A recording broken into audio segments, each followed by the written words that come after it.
Then the Lord said to Moses, "Go to Pharaoh, for I have hardened his heart and the hearts of his officials, so that I may perform these signs of mine among them, that you may tell your children and grandchildren how I dealt harshly with the Egyptians and how I performed my signs among them, and that you may know that I am the Lord."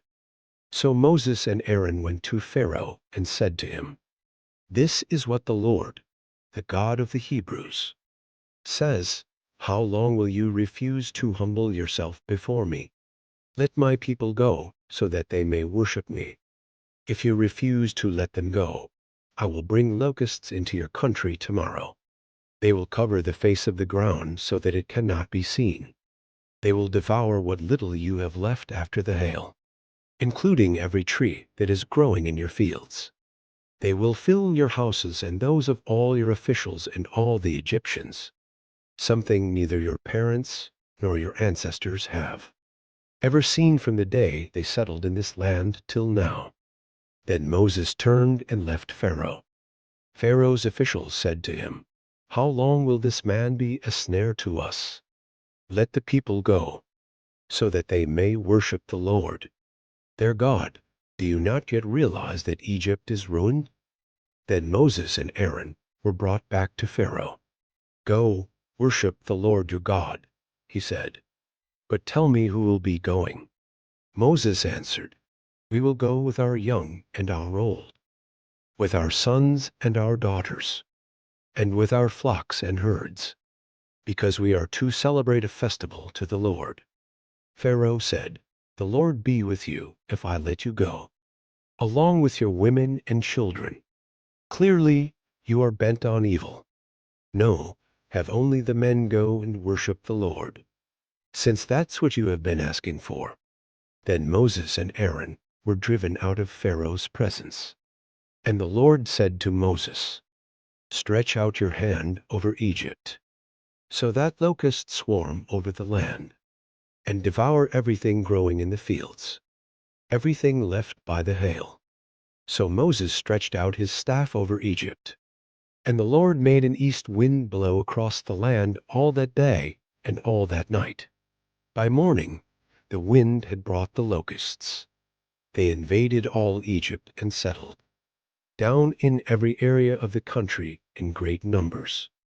Never before had there been such a plague of locusts, nor will there ever be again. They covered all the ground until it was black. They devoured all that was left after the hail, everything growing in the fields, and the fruit on the trees. Nothing green remained on tree or plant in all the land of Egypt. Pharaoh quickly summoned Moses and Aaron and said, "I have sinned against the Lord your God and against you. Now forgive my sin once more, and pray to the Lord your God to take this deadly plague away from me." Moses then left Pharaoh and prayed to the Lord. And the Lord changed the wind to a very strong west wind, which caught up the locusts and carried them into the Red Sea. Not a locust was left anywhere in Egypt. But the Lord hardened Pharaoh's heart, and he would not let the Israelites go. Then the Lord said to Moses, "Stretch out your hand toward the sky so that darkness spreads over Egypt, darkness that can be felt."